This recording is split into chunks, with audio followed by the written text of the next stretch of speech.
आज की press conference का जो मुद्दा है वो आज से 2 दिन पहला जो डोडा के एमएलए महराज मलिक ने जो जिस भाषा का इस्तेमाल किया उसको लेकर आज हमने यहाँ एक तो समाज में कुछ बातों को क्लियर करने के लिए और जो अल्फाज उसने इस्तेमाल किए उसको कंडेम करने के लिए। और पहले मैं ये कहूँगा कि प्राइमरी फेसिया ये एक एडमिनिस्ट्रेटिव मैटर है, क्योंकि हर इलाके के एमएलए को अपने डीसी को अकाउंटेबल बनाने का पूरा हक है।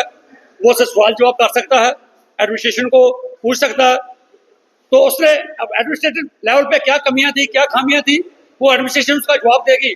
लेकिन हमें हमारा जो मुद्दा मेन मुद्दा था, क्योंकि काफी नौजवान हमें ये फोन कर रहे थे, क्योंकि जब डीसी सिख है तो लोगों ने शायद कहा इसने सिख समझ के गाली दी है। पर हम ये बात जो उसकी वीडियो को एक बार नहीं कम से कम 4 बार सुना, कहीं पर ऐसा ट्रैक को इसने सिख मजहब के नाम पे टैग नहीं किया, भाई डीसी सिख है तो मैं गाली दे रहा हूँ।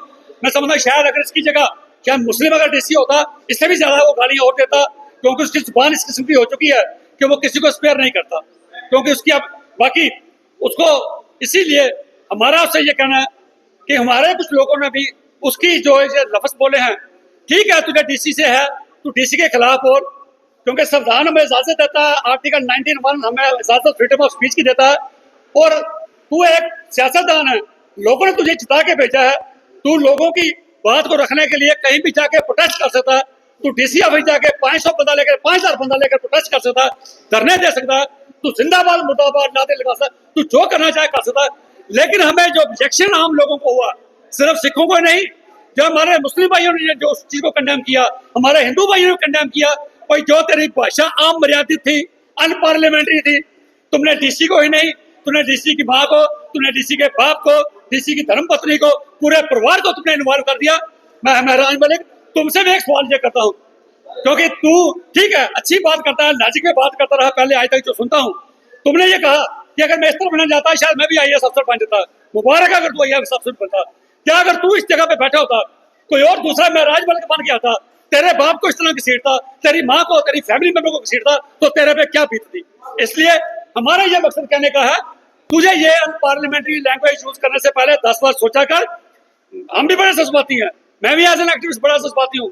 बहुत बार हमने प्रेस कॉन्फ्रेंस की, इवन एलजी साहब के खिलाफ भी हमने प्रेस कॉन्फ्रेंस की, लेकिन बड़ी डिग्निफाइड तरीके से, बड़ी डिसेंसी से, क्योंकि कोई भी जब पोजीशन पे बैठता, अगर एलजी साहब बैठे हैं, मेरा शिकवा शिकायत हो सकता है, लेकिन वो रखने का तरीका मेरा डिसेंट होना चाहिए, उसमें कोई मेरी अनपार्लियामेंट्री लैंग्वेज नहीं होनी चाहिए। मैं सरकार के खिलाफ बोलता हूँ, हम कल फिर चीफ मिनिस्टर के खिलाफ बोलेंगे अगर हमारा काम नहीं होगा, लेकिन डिसेंसी से डिग्निफाइड लैंग्वेज इस्तेमाल करनी चाहिए, ना कि किसी। अगर उमर अब्दुल्ला मेरी बात नहीं सुनता, मैं उमर अब्दुल्ला के बाप पे क्यों जाऊंगा, मैं उसकी माँ पे क्यों बात करूंगा। ये चीजें कहीं ऐसी चीजें नहीं होनी चाहिए। सेंटर में भी कहीं ऐसी बातें चली थी, प्रधानमंत्री की माँ को कहा किसी को भी किसी के भी पेरेंट्स पे फैमिली को इन्वॉल्व करने की जरूरत नहीं है, इससे सेंटिमेंट हर्ट होते हैं। तो मैं इससे कहूंगा, अगर तू लंबी रेस का घोड़ा बनना चाहता है, सचमुच अपने लोगों के इलाके के लोगों की खिदमत करना चाहता है, तू चाहता है कि सिस्टम को एक कंट्रोल बनाना, तू एक करप्शन दूर करना चाहता है, तो तुझे अपनी भाषा पे कंट्रोल करना पड़ेगा, वरना बहुत जल्दी तेरे इतने अनगिनत दुश्मन बन जाएंगे कि तू फिर उनका सामना नहीं कर पाएगा। मैं तुझे मुबारकबाद देता हूँ, तू एक अच्छा ओरेटर है, अच्छा बुला रहा है, अपने लोगों की नुमाइंदगी करता है और सोच समझ के करता है, लॉजिक में बात करता है। अब ये इश्यू मैं जस्टिफाई नहीं करता, भाई तू ठीक था या डीसी ठीक है, ये एडमिनिस्ट्रेशन देखेगी। भाई क्या वहाँ डिस्पेंसरी खुल सकती थी, नहीं खुल सकती थी, क्या वो जमीन सरकारी थी या किसकी थी, क्या सरकारी जमीन सरकार हायर करती है नहीं करती, ये एडमिनिस्ट्रेटिव मैटर है। किसी की भी गलती हो सकती है, हम उसको डिफेंड नहीं करते हैं, लेकिन जो उसकी फैमिली को इन्वॉल्व करना या किसी को उसके बच्चों को इन्वॉल्व करना, इसके लिए हम बिल्कुल इस चीज को कंडेम करते हैं। और हम ही नहीं कंडेम करते, एक चैनल ने डोडा से दोनों की फोटोग्राफ डाला वहां पर, भाई दोनों में से कौन ठीक है। लोगों के 50% लोगों में से दोनों को जस्टिफाई किया, दोनों ठीक है, 50% लोग उसके डीसी के हक में गए, कुछ लोग महराज मलिक के हक में गए, लेकिन किसी ने ये नहीं कहा भाई दोनों गलत है, उन्होंने कहा दोनों ठीक है। लेकिन कहीं ना कहीं जो मिसअंडरस्टैंडिंग है, सीनियर अफसर को बीच में बैठ के इंटरवीन करके इसको फैसला इसका समझौता करना चाहिए। और मैं सरकार को भी कहूंगा, डिस्ट्रिक्ट डेवलपमेंट कमिश्नर साहब को भी कहूंगा कि जहां जो इलेक्टेड नुमाइंदा होता है उसकी मर्जी भी कहीं ना कहीं ख्याल रखना चाहिए, उसको भी लोगों ने जिता के इज्जत मान बख्श के भेजा है, उसका हक बनता है कि लोगों की बात रखना और उसकी बात को सुनना, ये भी डिस्ट्रिक्ट एडमिनिस्ट्रेशन का काम है। तो अपील करेंगे तो जो वीर बलविंदर जी ने बोला है, इसमें किसी कम्युनिटी को इन्वॉल्व नहीं किया गया है। एडमिनिस्ट्रेशन मैटर है, एक तरफ डीसी है, दूसरी तरफ एमएलए है, आपस में बीच की क्या बात है वो एडमिनिस्ट्रेशन ने देखनी है। हम अपने नौजवानों को अपील करेंगे कि किसी के कहने पे, किसी के बहकावे पे ऐसा कोई एक्शन ना ले, या ऐसा कोई सोशल मीडिया पे कोई ऐसा गलत बयानबाजी ना करें जिससे आपसी भाईचारा हमारा टूटे। क्योंकि देख रहे हैं जो हमारे पास आपदा आई हुई है पंजाब में, जम्मू कश्मीर में, बाकी स्टेटों में भी, तो हर कम्युनिटी के लोग हमारी मदद कर रहे हैं और हम उनको अप्रिशिएट भी कर रहे हैं। लेकिन कुछ लोग होते हैं जिनको अपना सियासी मफाद हमेशा उनके आगे पीछे घूमता रहता है कि हमें सियासी मफाद कहाँ से मिलेगा। ऐसे लोगों से हमने बचना है। बयानबाजी करके कई नौजवानों को भी गुमराह कर रहे हैं। तो नौजवानों को मैं अपने सिख भाई नौजवानों को अपील करूंगा, प्लीज जो भी ऐसा कोई मैटर आता है उसको बड़ी अच्छी तरह से देख समझ के, सोच के, फिर सोशल मीडिया पे आप अपना बयानबाजी या सोशल मीडिया पे उसको लाया करें। तो ये एडमिनिस्ट्रेटिव मैटर है। आज का हमारा आपको तकलीफ देने का मीडिया को यही हमें जरूरत पड़ी कि हम अपनी कम्युनिटी को और बाकी आवाम को ये बता दें, ये किसी कम्युनिटी या पर्टिकुलर किसी बरादरी पे कोई अटैक नहीं है, ये एक एडमिनिस्ट्रेटिव मैटर है। बेशक वो सरदार जी हरविंदर सिंह जी सरदार कम्युनिटी को बिलोंग करते हैं, वो दूसरे महराज मलिक जी मुसलमान मंडल कम्युनिटी को बिलोंग करते हैं, लेकिन बात ऐसी नहीं है, किसी कम्युनिटी का कोई लेना देना नहीं है। ये एडमिनिस्ट्रेटिव मसला है।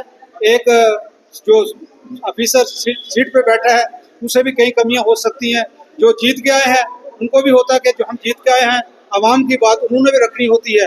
तो ये मसला जो है एडमिनिस्ट्रेशन का, तो हम अपनी ओर से अपने नौजवानों को अपील करते हैं, प्लीज इससे आगे भी हमारे हालातों को खराब करने के लिए कुछ ताकतें हमारे आगे पीछे घूम रही हैं, कुछ हमारे लिबास में घूम रहे हैं। तो हम जरूर सबको रिक्वेस्ट करेंगे अच्छी तरह सोच के, अगर कोई भी ऐसी बात बनती है आपसे, जो सीनियर आपके भाई हैं, आपके जो कम्युनिटी के लोग हैं, उनसे बात करते, कोई भी आप सोशल मीडिया पर जाते हैं बयानबाजी करते हैं, उससे पहले हमें अच्छी तरह देख लेना चाहिए।